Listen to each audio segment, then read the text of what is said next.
महाराष्ट्रीयन पारंपरिक पूर्वापार चालत आलेलं मराठमोळं वांग्याचं भरीत करायला सोपं परंतु चवीला मात्र अप्रतिम. खूप जास्त वेळ लागत नाही, अवघ्या मोजक्या साहित्यामध्ये बनवून तयार होणारं हे वांग्याचं भरीत आज मी आयुषच्या डब्यासाठी बनवलं. आयुषला खूप जास्त आवडतं आणि टिफिनसाठी झटपट हे वांग्याचं भरीत मी कशा पद्धतीने बनवलं त्याची रेसिपी आज तुमच्यासोबत शेअर करत आहे. सो हाय, मी कविताच किचनमध्ये सर्वांचं खूप खूप स्वागत करते आणि झटपट तयार होणाऱ्या हेल्दी रेसिपीज आपण पाहत असतो, त्यामुळे चॅनलला सबस्क्राईब केलं नसेल तर पटकन सबस्क्राईब करा. आज आपण वांग्याचं भरीत कशा पद्धतीने बनवायचं ते पाहू. सकाळची घाई असते, त्यामुळे सकाळी उठल्यानंतर लगेचच मी हे वांगी भाजण्यासाठी शेगडीवर ठेवून दिली होती. 10 ते 12 वांगी होती, त्यानंतर ती सोलून घेतलेली आहे. त्यानंतर त्यातील काही खराब वांगी असतील तर ती आपल्याला काढून टाकायची.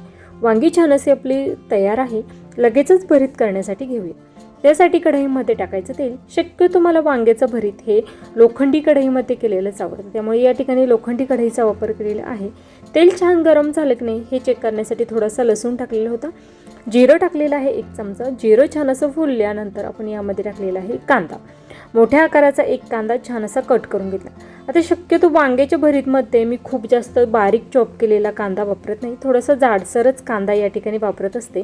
दुसरीकडे आपली वड्याची रेसिपी चालू आहे, जो वडापावची रेसिपी आहे ती देखील शूट होत आहे आणि एका गॅसवर मी या ठिकाणी वांग्याच्या भरीतची रेसिपी करते. आता या ज्या भरीतची जी चव आहे ना ती आपला जो ठेचा आहे ना त्यावर डिपेंड असते. त्यासाठी सुक्या लाल मिरच्या त्याचबरोबर लसूण छान असा ठेचून घेतलेला आहे.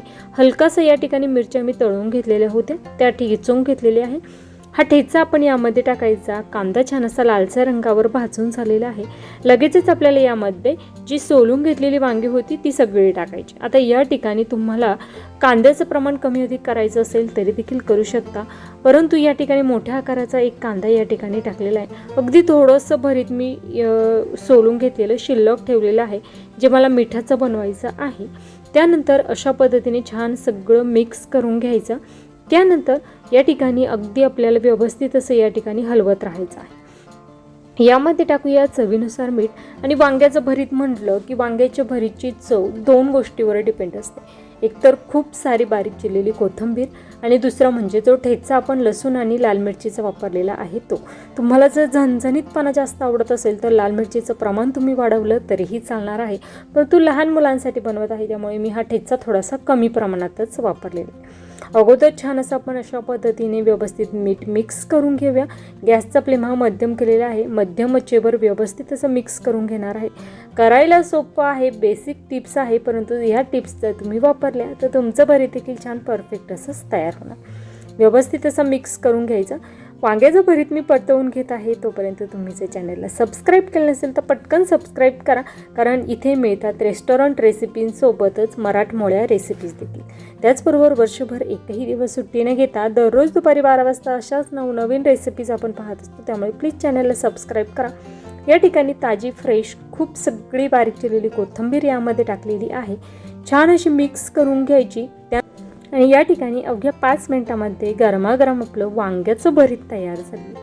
महाराष्ट्रीयन रेसिपी आहे, सगळ्यांच्या आवडीची ही रेसिपी आहे, त्यामुळे एक लाईक तर झालंच पाहिजे. त्याचबरोबर कमेंट देखील करा. चॅनलवर नवीन असाल तर सबस्क्राईब केल्याशिवाय पुढे जाऊ नका. खूप छान असं वांग्याचं भरीत तयार झालेलं आहे. त्याचबरोबर वांग्याची तुम्हाला कोणती रेसिपी सगळ्यात जास्त आवडते ही कमेंट करून नक्कीच सांगा. वांग्याच्या खूप सगळ्या रेसिपीज या अगोदर आपण पाहिलेल्या आहे, त्या रेसिपी या व्हिडिओच्या एंड स्क्रीनला मी देणारच आहे, तिथून त्या नक्कीच पाहू शकता. रेसिपी शेवटपर्यंत पाहिल्याबद्दल धन्यवाद.